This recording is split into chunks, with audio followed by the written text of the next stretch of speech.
চূড়ান্ত গুনাহগার জাহান্নামী নারী। ও নগরকান্দা এলাকার পর্দার আড়ালের মা বোনেরা, কান লাগায় শুনেন রে মা বোন, এই দুনিয়ায় তো আপনার মতো দামি আর কোনো মা হতেই পারে না। আপনারা তো নবীদের মায়ের মতো মা, সাহাবায়ে কেরামদের মায়ের মতো দামি মা। আপনারা তো খাদিজা রাদিয়াল্লাহু আনহার মতো নারী, ফাতেমা রাদিয়াল্লাহু আনহার মতো দামি নারী, খাদিজা রাদিয়াল্লাহু আনহা, আয়েশা রাদিয়াল্লাহু আনহার মতো দামি নারী, ইসমাইল নবীর মা হাজেরা আলাইহা সালামের মতো দামি নারী। আপনারা তো ঈসা নবীর মা মারিয়াম আলাইহা সালামের মতো দামি নারী। আজ নগরকান্দার স্টেজে সারা নগরকান্দা ফরিদপুরের মানুষ তাকাইয়া তাকাইয়া দেখছে এই মাদ্রাসা থেকে যারা হাফেজে কোরআন হয়েছেন, আলেমে কোরআন হয়েছেন, আজকে তারা মর্যাদার ফজিলতের পাগড়ি নিলেন। কিয়ামতের দিন আমার আল্লাহ নিজের কুদরতের হাতের দ্বারা এদের মাথায় মুকুট পরাবেন। আজকে খবর নিয়ে দেখবেন এই হাফেজ আলেমের মা বাবার মতো এই দুনিয়ায় ঈদের আনন্দে আর কেউ নাই। ও পর্দার আড়ালের আম্মা জানেরা, বোনেরা, ও বৃদ্ধ বাবাজি, ও যুবক, কয়দিন আর দুনিয়ায় বাহাদুরি করবা? ওই জাহান্নামী গুনাহগার বান্দি জীবনে এমন কোন গুনাহ নাই করে নাই। একদিন রাস্তা দিয়া রওয়ানা, হঠাৎ দেখে রাস্তার কিনারায় একটা কুকুর ক্ষুধার তৃষ্ণায় কান্না করে, জিহ্বা বের হয়ে গেল। ওই আল্লাহর বান্দি জাহান্নামী, অন্তরের মধ্যে মায়া জন্ম হয়ে গেল। দৌড়াইতেছি, কোথায় একটু পানি পাই, কুকুরের প্রাণটা ঠান্ডা করি। দৌড়ায় গেল, খুঁজে খুঁজে একটা পানির কূপ পাইয়া পানি উঠাবে, কিন্তু পানি অনেক নিচে, উঠাবার কোনো পাত্র নাই। আল্লাহর বান্দির পায়ে ছিল চামড়ার মোজা, মোজাটা খুলিয়া আল্লাহর বান্দি যখন পানি উঠাইতে চাইলো, দেখে মোজার নিচে আরো পানি, কেমনে উঠানো যায়? আল্লাহর বান্দির মাথায় বড় একটা ওড়না পেঁচানো ছিল। এত বড় জাহান্নামী নারী, গুনাহগার, এরপরেও বড় ওড়না মাথা ঢেকে চলে। আর বর্তমান মুসলমানের সন্তান আমার বোনেরা, মাথায় ওড়না তো পরেই না, টুকটাক যা পরে তাও গলার মাফলা বানায়া ফ্যাশন করতেছি। ওড়না পরে না। যেই ঘরের নারী ঠিক মতো ওড়না পরবে না, ওই ঘরে রিজিকের কোনো বরকত হবে না।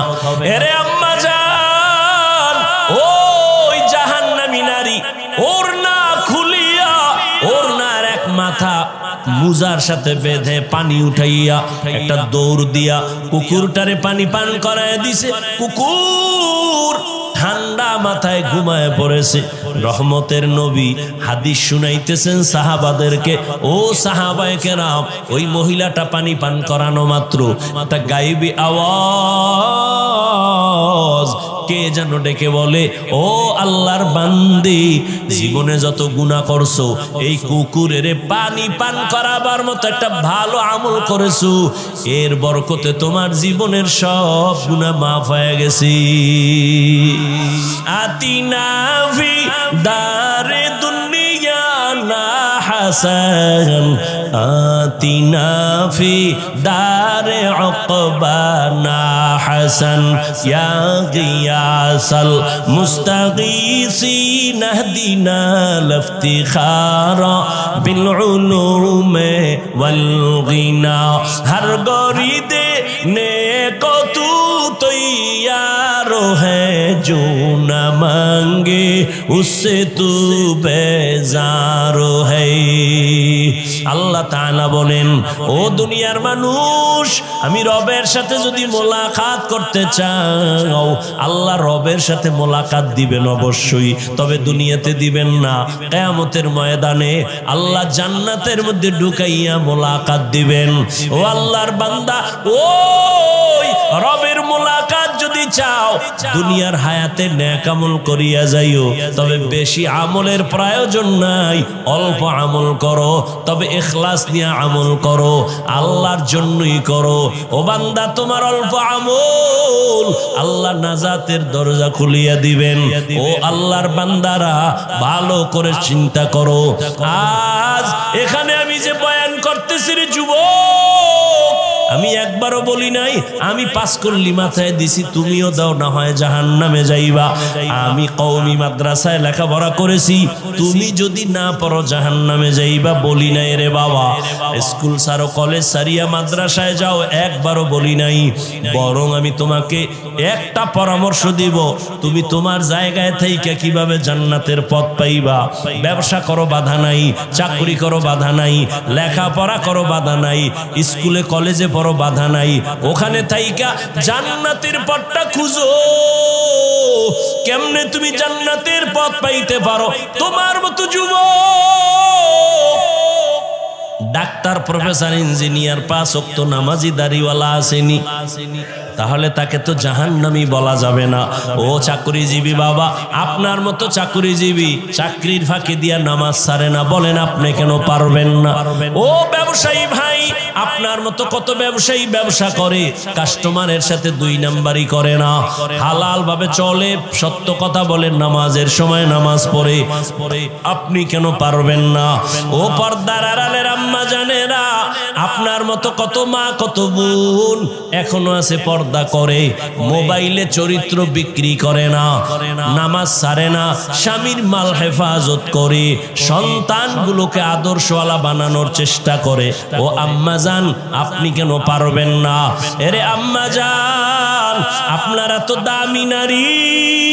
ওই দুনিয়ার ইতিহাস আপনারা জানেন, এ জমিনের মধ্যে আল্লাহর এক দুশমন ফেরাউন আল্লাহর সাথে চ্যালেঞ্জ দিয়া নিজেরে খোদা বলে দাবি করলো, আর তার ঘরে আল্লাহ ঈমানের ফুল ফুটায় দিলেন।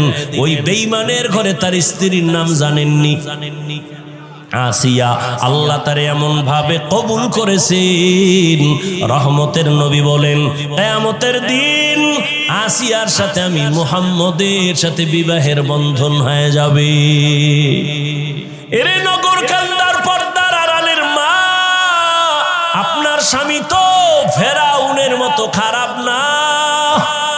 আপনি কি পারেন না নামাজ পড়ে স্বামীর জন্য দোয়া করবেন? আপনি যদি স্বামীরে বুঝাইতেন, ও স্বামী আমার নামাজ পড়িও, আর আল্লাহর কাছে হেদায়েতের দোয়া করতেন, আল্লাহ আমার স্বামীরে হেদায়েতের দৌলত দাও, নামাজি বানাও, আমার স্বামীর কামাই রুজি ব্যবসায় বরকত দাও। আর মাঝে মাঝে যদি স্বামীরে বুঝাইতেন আর বলতেন, স্বামী মা বাবার আদর চাইরা তোমার ঘরে আসছি, না খাইয়া থাকলেও আসি, খাইয়া থাকলেও আসি, তোমার কাছে আমার দাবি, জীবনে একটা হারাম টাকা ঘরের মধ্যে ঢুকাইবা না, কোনো কামাই রুজি অবৈধভাবে করবা না, অবৈধ টাকার খানা খাইয়া আমাদের রক্ত নাপাক করব না, আমাদের সন্তানদের রক্ত নাপাক করব না। আম্মা জান যদি বুঝাইতে পারতেন, আপনার স্বামী কোনোদিন অবৈধ হারাম টাকা ঘরে নিতে পারত না। এরে আম্মা জান, আজ আপনার আদর্শ এত দামি আদর্শ, আপনার আদর্শের দ্বারাই তো একটা সন্তান আদর্শবান হবে। একটা গাছ ভালো হলেই তো গাছের ফল ভালো হবে। এরে আম্মা জান, আবার বাবার কথা বলি না কেন তাও তো প্রশ্ন করতে পারেন। শুধু আমাদের বলেন কেন ভাই, বাবার কথা কেন বলেন না? রহমতের নবী আপনাদের মর্যাদা বাবার তুলনায় বেশি দিয়েছেন। ও আম্মা জানেরা, একটা সন্তান বাবার তুলনায় মায়ের কাছে সময় বেশি কাটায়, এবং মা যা করে ওটা দেখে দেখে সন্তান শিখে। দেখবেন যেই ঘরের মা 5 বেলার নামাজ পড়ে, হঠাৎ আজান হয়ে গেছে, আম্মা জান কাপড় টেনে মাথা ঢেকে দিয়েছেন, দেখবেন দেখে দেখে বাচ্চাটাও আজান দিলে মাথার কাপড় টেনে দেয়। মা দৌড়ে গেছে অজু করার জন্য, বাচ্চাটাও মায়ের দেখা দেখি অজু করতে গেল। মা সুন্দর করে অজু বানাইছে, বাচ্চাটা তো ওযু বুঝে না, ওযু বানাইতে গিয়া হাফ গোসল কইরা জামা ভিজায় ফেলছে। মা ওযু বানাইয়া যায় নামাজে দাঁড়াইয়া হাত বুকে লাগাইয়া সূরা পড়া শুরু করলো, আলহামদুলিল্লাহি রাব্বিল আলামিন আর রহমানির রহিম মালিকি ইয়াউমিদ্দিন ইয়াকা না'বুদু ওয়া ইয়াকা নাস্তাঈন ইহদিনাস সিরাতাল মুস্তাকিম সিরাতাল লাযীনা আন'আমতা আলাইহিম গায়রিল মাগযুবি আলাইহিম ওয়ালাদ-দাল্লিন।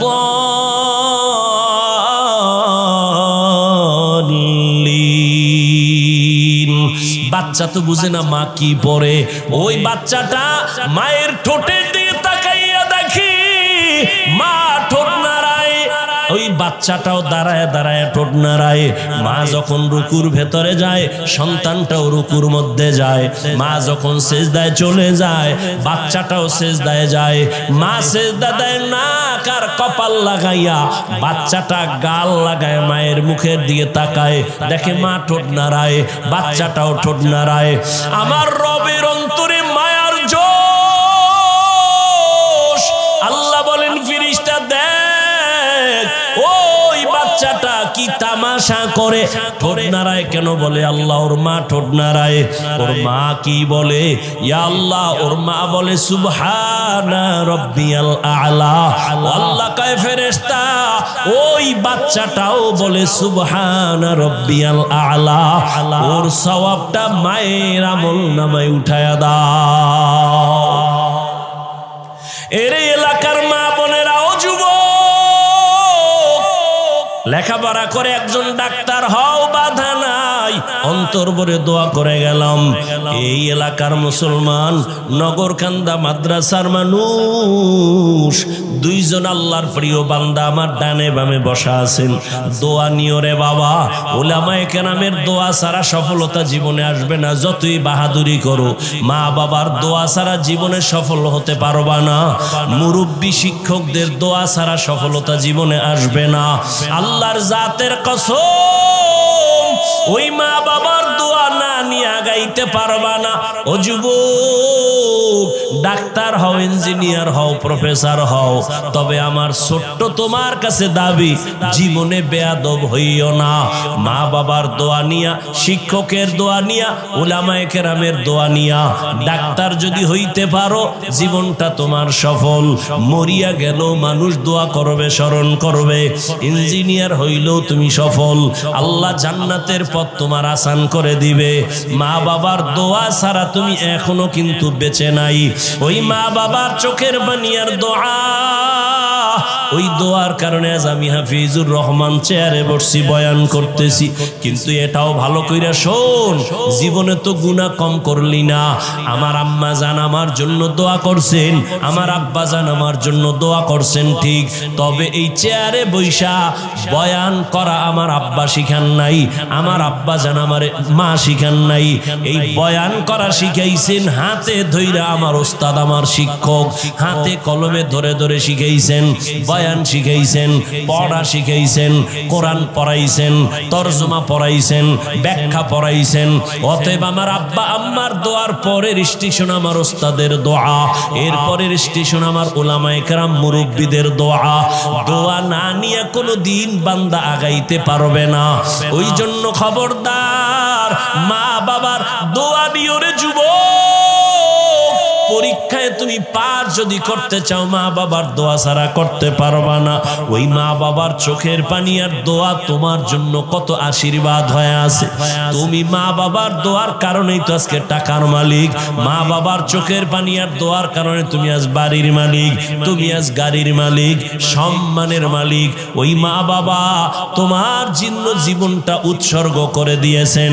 ও সন্তানেরা, ওই মা বাবার দোয়া নিয়ে সামনে আগাইও, শিক্ষকের দোয়া নিয়ে সামনে আগাইও, ওই মা বাবার আদর্শ নিয়ে সামনে আগাইও।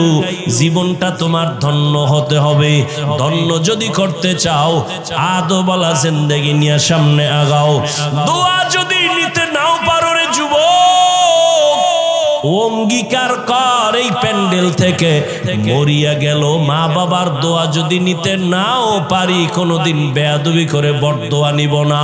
শপথ করো জীবনে ওস্তাদের দোয়া না নিতেও পারলে কোনোদিন বেয়াদবি করে বরদোয়া নিবা না, কারণ মা বাবার বরদোয়া মরার আগে পঙ্গু হয়ে যাবি। শিক্ষকের বরদোয়া যদি লেগে যায় মরার আগে কপাল পুড়ে যাবে। আলেম ওলামার বরদোয়া যদি কপালে লেগে যায় জীবনটা ধ্বংস হয়ে যাবে রে বাবা।